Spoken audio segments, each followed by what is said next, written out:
Assalamualaikum warahmatullahi wabarakatuh. Jadi nama saya Diva Febiani Parwati, NIM 2410130302060, lokal IATB 24. Jadi pada kali ini saya akan bahas apa itu filsafat Islam, bagaimana kemunculannya, lalu perkembangannya dari zaman klasik hingga zaman sekarang, lalu apa aja tema yang ada dalam filsafat Islam, lalu siapa saja tokohnya, dan ada salah satu tokoh yang saya ambil yaitu Suhrawardi. Apa itu filsafat Islam? Disebut filsafat Islam karena ketika filsafat Yunani diperkenalkan ke dalam Islam, Islam telah menyusun sistem teologi yang menekankan seluruh sistem yang bersandar pada Islam untuk mengikuti ajaran-ajaran Islam. Prosedur inilah yang mengilhami para filosof Muslim untuk merubah mindset Yunani menjadi mindset Muslim, yakni mendasarkan kajian filsafat pada Al-Quran dan hadis. Jadi apa perbedaannya filsafat dengan agama? Kalau filsafat itu berarti berpikir kritis, sedangkan Islam berarti keyakinan. Jadi, apakah ada filsafat dalam agama? Menurut saya tidak ada. Jika tidak ada filsafat, maka agama tidak ada. Justru itu, jika filsafat tidak ada, maka otomatis agama tidak ada. Karena filsafat merupakan suatu hal berpikir kritis atau mendalam. Maka, jika orang tidak berpikir, maka tidak bisa dikatakan orang yang beragama. Karena itu dalam Islam seseorang dilarang untuk bermodal taklid, karena dalam taklid kita tidak menggunakan akal kita untuk lebih yakin pada keyakinan yang kita ambil. Dan untuk menjadi seorang muslim yang sejati, maka kita harus menggunakan akal kita dalam berpikir. Lalu yang kedua, bagaimana kemunculannya filsafat Islam? Jadi, kelahiran ilmu filsafat Islam tidak terlepas dari adanya usaha penerjemahan naskah-naskah ilmu filsafat dan berbagai cabang ilmu pengetahuan ke dalam bahasa Arab yang telah dilakukan sejak masa klasik Islam. Sistem berpikir rasional telah berkembang pesat dalam masyarakat intelektual Arab Islam, yakni dalam fikih dan kalam teologi. Semua itu menunjukkan bahwa sebelum dikenal adanya logika dan filsafat Yunani, sudah ada model pemikiran rasional filosofis yang berjalan baik dalam tradisi keilmuan Islam, yakni dalam kajian teologis dan hukum. Bahkan pemikiran rasional dari teologi dan hukum inilah yang telah berjasa menyiapkan landasan bagi diterima dan berkembangnya logika dan filsafat Yunani dalam Islam, bukan sebaliknya, seperti dinyatakan oleh banyak peneliti, baik muslim maupun non-muslim. Pemikiran rasional filosofis Islam lahir bukan dari pihak luar, melainkan dari kitab suci mereka sendiri, yakni Al-Quran, khususnya dalam kaitannya dengan upaya-upaya untuk menyesuaikan antara ajaran teks dengan realitas kehidupan sehari-hari.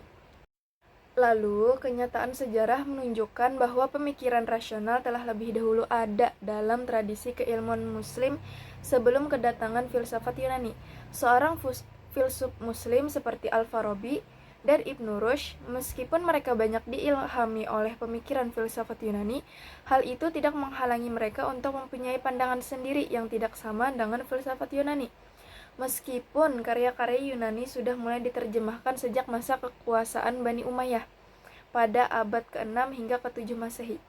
Tetapi buku-buku filsafatnya yang kemudian melahirkan Al-Kindi pada abad ke-8 sampai abad ke-9 baru mulai digarap pada masa dinasti Abbasiyah dari abad ke-7. Khususnya pada masa Khalifah Al-Ma'mun abad ke-8 oleh orang-orang seperti Ja'far ibnu Yahya al-Barmaki, Yuhanna ibnu Masawai, dan Hunain ibnu Ishaq. Jadi pada awal perkembangan Islam ketika Rasul SAW masih hidup, semua persoalan itu masih bisa diselesaikan dengan cara ditanyakan langsung kepada beliau atau diatasi lewat jalan kesepakatan di antara para cendikia. Akan tetapi, hal itu tidak bisa lagi dilakukan setelah Rasulullah wafat, dan persoalan itu semakin banyak dan rumit seiring dengan perkembangan Islam yang demikian cepat. Jalan satu-satunya adalah kembali kepada ajaran teks suci Al-Quran lewat berbagai pemahaman. Jadi itu kemunculannya filsafat Islam. Lalu bagaimana perkembangan filsafat Islam? Setelah masa kejayaannya filsafat di Yunani, filsafat kemudian berkembang di tangan umat Islam dan menjadi bagian-bagian penting dari peradaban Islam. Selama berabad-abad setelah terpisah dari bangsa Yunani, umat Islam membangun dan memperkaya filsafat tersebut. pada awalnya masuk ke dalam masyarakat Islam, filsafat masih belum menunjukkan peran yang signifikan dalam membentuk peradaban. Barulah pada abad ke-9 Masehi, di bawah pemerintahan dinasti Abbasiyah, filsafat mulai memainkan peran penting. Saat itu, filsafat mulai mendapatkan tempat dalam lingkup pemerintahan Islam. Namun sebelumnya, pembahasan filsafat di kalangan umat Islam masih bersifat mentah. Antara abad ke-9 hingga abad ke-12, filsafat berkembang pesat dalam dunia ilmu pengetahuan Islam. Periode ini menjadi masa keemasan perkembangan filsafat di dunia Islam dan melahirkan banyak tokoh besar, di antaranya Al-Farabi yang dijuluki sebagai guru kedua dalam filsafat, lalu Aristoteles yang disebut sebagai guru pertama. Namun hingga kini belum ada yang disebut sebagai guru ketiga. Namun, perkembangan tersebut terhenti secara tiba-tiba pada abad ke-12 setelah filsafat mendapat penentangan dari para ulama. Banyak filsuf dihukum sebagai kaum mulhid atau dianggap ateis, sehingga menjelang akhir abad ke-12, filsafat hampir menghilang dari kebudayaan Islam. Karya-karya filsafat meskipun bernilai tinggi, namun dibakar saat musim dingin, dan pada abad ke-14 tidak ada lagi yang berani mempelajari atau mengaku sebagai filsuf karena risiko dihukum sebagai orang yang dianggap murtad. Maka sejak itu filsafat dalam dunia Islam mengalami kemunduran. Sementara itu, dunia barat yang mempelajari filsafat dari umat Islam justru mengalami kemajuan pesat hingga kini. Dengan demikian, meskipun filsafat Islam pernah mengalami masa kejayaan yang panjang, serangan dari kalangan agamawan menyebabkan perkembangannya terhenti. Banyak pihak berpendapat bahwa kemunduran ini menjadi salah satu penyebab ketertinggalan umat Islam dibandingkan dengan bangsa-bangsa barat. Lalu bagaimana filsafat Islam di masa sekarang? Filsafat Islam kerap mendapat berbagai tuduhan dan prasangka negatif, sehingga banyak orang yang masih merasa ragu untuk mendekati atau mempelajari bidang ini. Yang pertama, filsafat dianggap sebagai ilmu yang rumit dan sulit dipahami. Jadi para filsuf sering menggunakan istilah-istilah asing serta konsep-konsep yang membingungkan bagi orang awam. Lalu yang kedua, mempelajari filsafat dianggap tidak menjamin masa depan karir yang jelas. Yang ketiga, filsafat sering dicap sebagai ajaran yang menyesatkan, yang dapat membawa seseorang kepada kemurtatan atau bahkan kekafiran. Nah, pada hal yang ketiga ini merupakan salah satu alasan yang kuat mengapa orang awam tidak tertarik untuk mempelajari filsafat, apalagi mendalaminya. Karena dalam filsafat itu, bagaimana ya? Kayak orang berpikiran kritis, orang bebas berpikir sejauh apapun dia dapat. Karena itulah filsafat ini kerap dianggap sebagai ilmu yang bisa membawa kemurtatan.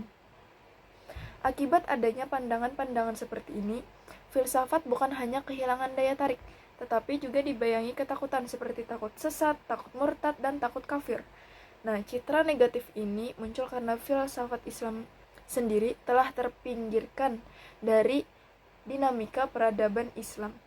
Selain itu, sebagian kelompok umat Islam bahkan menganggap mempelajari filsafat Islam adalah sesuatu yang haram karena dikhawatirkan akan mengguncang keimanan yang sudah mapan lalu menjerumuskan seseorang ke dalam kekafiran.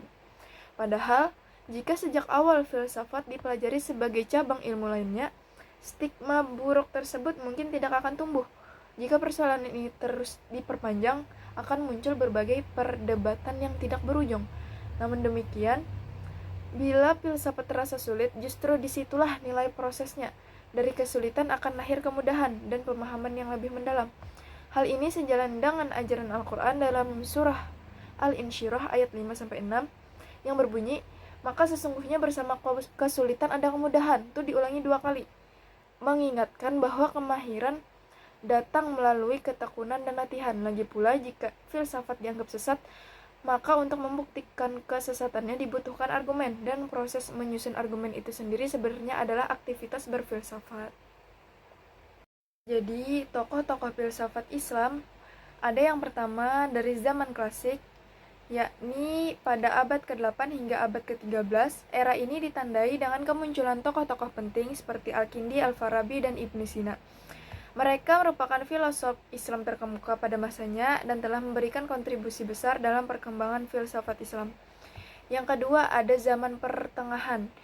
Ini sekitar abad ke-14 hingga abad ke-17. Era ini ditandai dengan munculnya aliran pemikiran seperti filsafat irfani, falsafah mutaakhirin, dan filsafat iluminasi. Tokoh-tokoh penting pada masa ini antara lain Ibnu Arabi, Suhrawardi, dan Mulla Sadra. Yang ketiga, ada zaman modern, yakni pada abad ke-18 hingga abad ke-19. Tercermin dalam pemikiran tokoh-tokoh seperti Jamaluddin Al-Afghani dan Muhammad Abduh. Mereka merupakan tokoh reformis yang berusaha mengkombinasikan pemikiran barat dengan ajaran Islam. Yang terakhir, ada zaman kontemporer, yakni dimulai pada abad ke-20 hingga saat ini. Ditandai dengan munculnya berbagai aliran pemikiran baru, tokohnya seperti Syed Muhammad Naqib Al-Attas, Fazlur Rahman, dan Nasr Hamid Abu Zaid, yang mana mereka ini merupakan contoh-contoh tokoh yang aktif pada masa ini. Lalu, apa saja tema-tema yang ada dalam bidang filsafat Islam? Yang pertama ada tauhid, yaitu tentang konsep ketuhanan, tentang kesatuannya dan keesaan Tuhan. Yang kedua ada teologi, yaitu tentang hakikat Tuhan, sifat-sifat Tuhan, dan hubungannya dengan ciptaannya.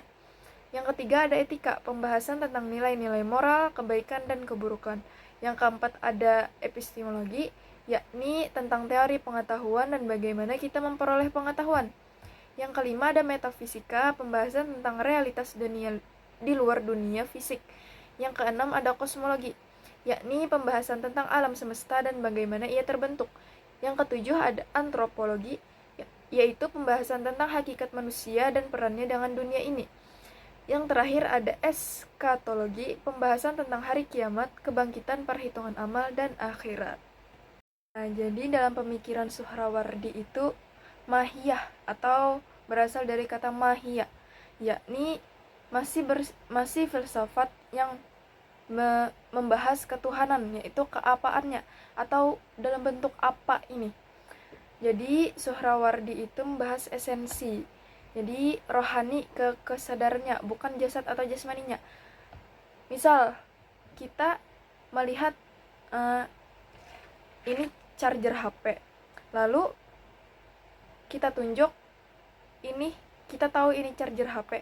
Namun apabila keadaan ini gelap atau tidak ada cahaya atau tidak ada lampu, lalu kita tidak tahu, tidak meraba, tapi ditunjuk apa ini.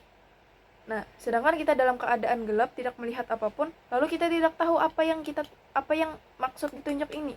Namun jika ada cahaya atau ada lampu, ada ini kelihatan barangnya, maka kita bisa menyimpulkan bahwa ini charger HP. Nah, seperti itu juga pemikiran Suhrawardi. Semakin seseorang tahu dengan cahaya, maka dia akan semakin tahu apa itu.